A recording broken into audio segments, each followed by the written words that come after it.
Warning. Censorship. Warning. Censorship.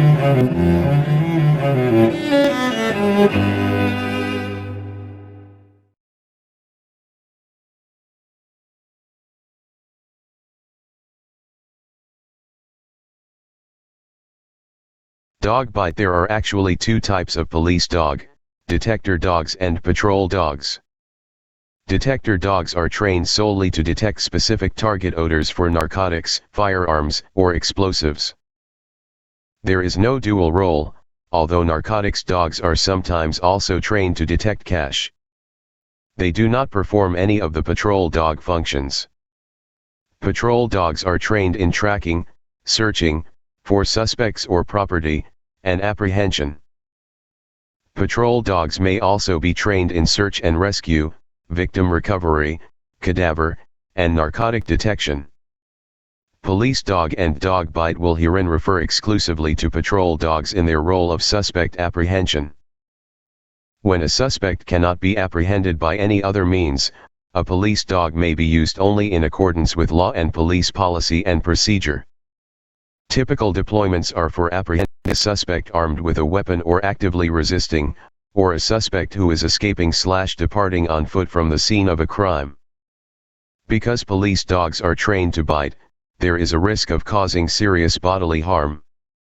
Regardless, any wound must be washed to prevent infection. Wounds can include bruises, scratches, punctures, and lacerations. It is mandatory for every bite inflicted by a police dog to be reported and recorded, and for the appropriateness of that police dog deployment to be assessed. Expression of dissatisfaction. A complainant may contact police to express his or her dissatisfaction with a service or an officer's performance which they wish to make police aware of or have resolved in an informal manner rather than wanting formal notification to the IPCA. These statistics only include complaints that have been notified to the IPCA, and do not include expressions of dissatisfaction. An expression of dissatisfaction may be made here.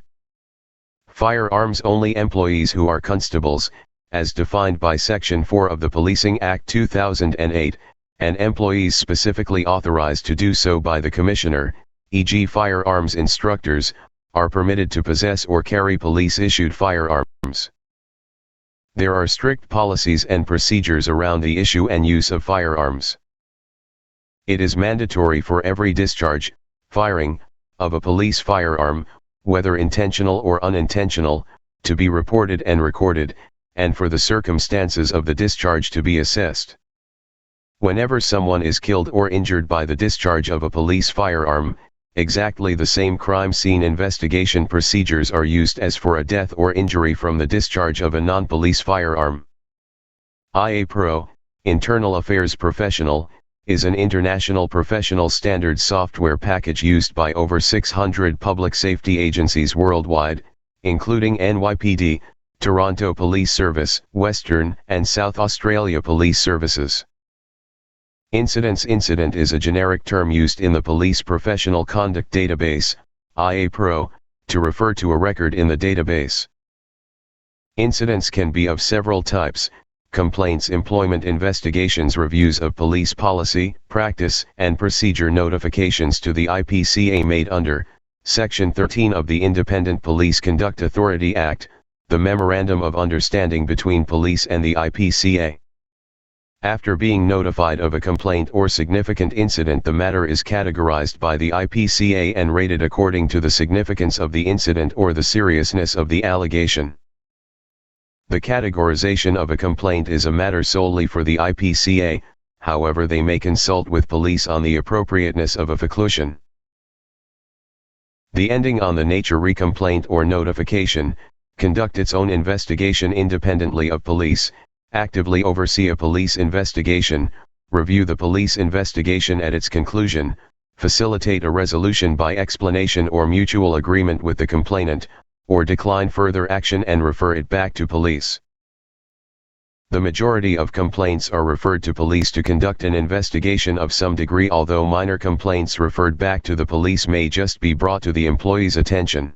For matters that have oversight by the IPA, police are required to report the findings of their investigation back to the IPCA.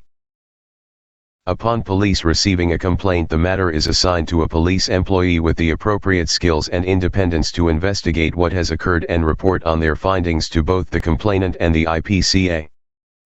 The investigator is required to conduct a robust, transparent, and timely investigation which is subject to ongoing review by professional conduct and by the IPCA. Police may carry out a criminal investigation which considers the possibility of a breach of the criminal law. An employment investigation may also be conducted to determine if a staff member has breached the police code of conduct. An incident may also result in a policy, practice, and procedure review. Action taken in respect of an allegation against an employee being upheld following an investigation can range from criminal charges through to an expectation conversation, retraining, performance management, a warning or dismissal. In some cases, the employee will voluntarily resign or retire during the course of the investigation. If it is found that there has been a systemic failure by NZ Police as an organization, NZ Police will strive to improve their practice and procedure. Following an investigation by police or the IPCA, the involved complainant, if any, is advised of the findings. At the conclusion of an independent investigation, the authority must form an opinion about the police conduct, policy or procedure which was the subject of the complaint. The authority may make recommendations to the Commissioner and where appropriate release public reports on investigations. If a complainant is unhappy with the result of the police investigation, it remains open to the complainant to contact the IPCA to express dissatisfaction with the outcome only if their complaint was not declined by the IPCA.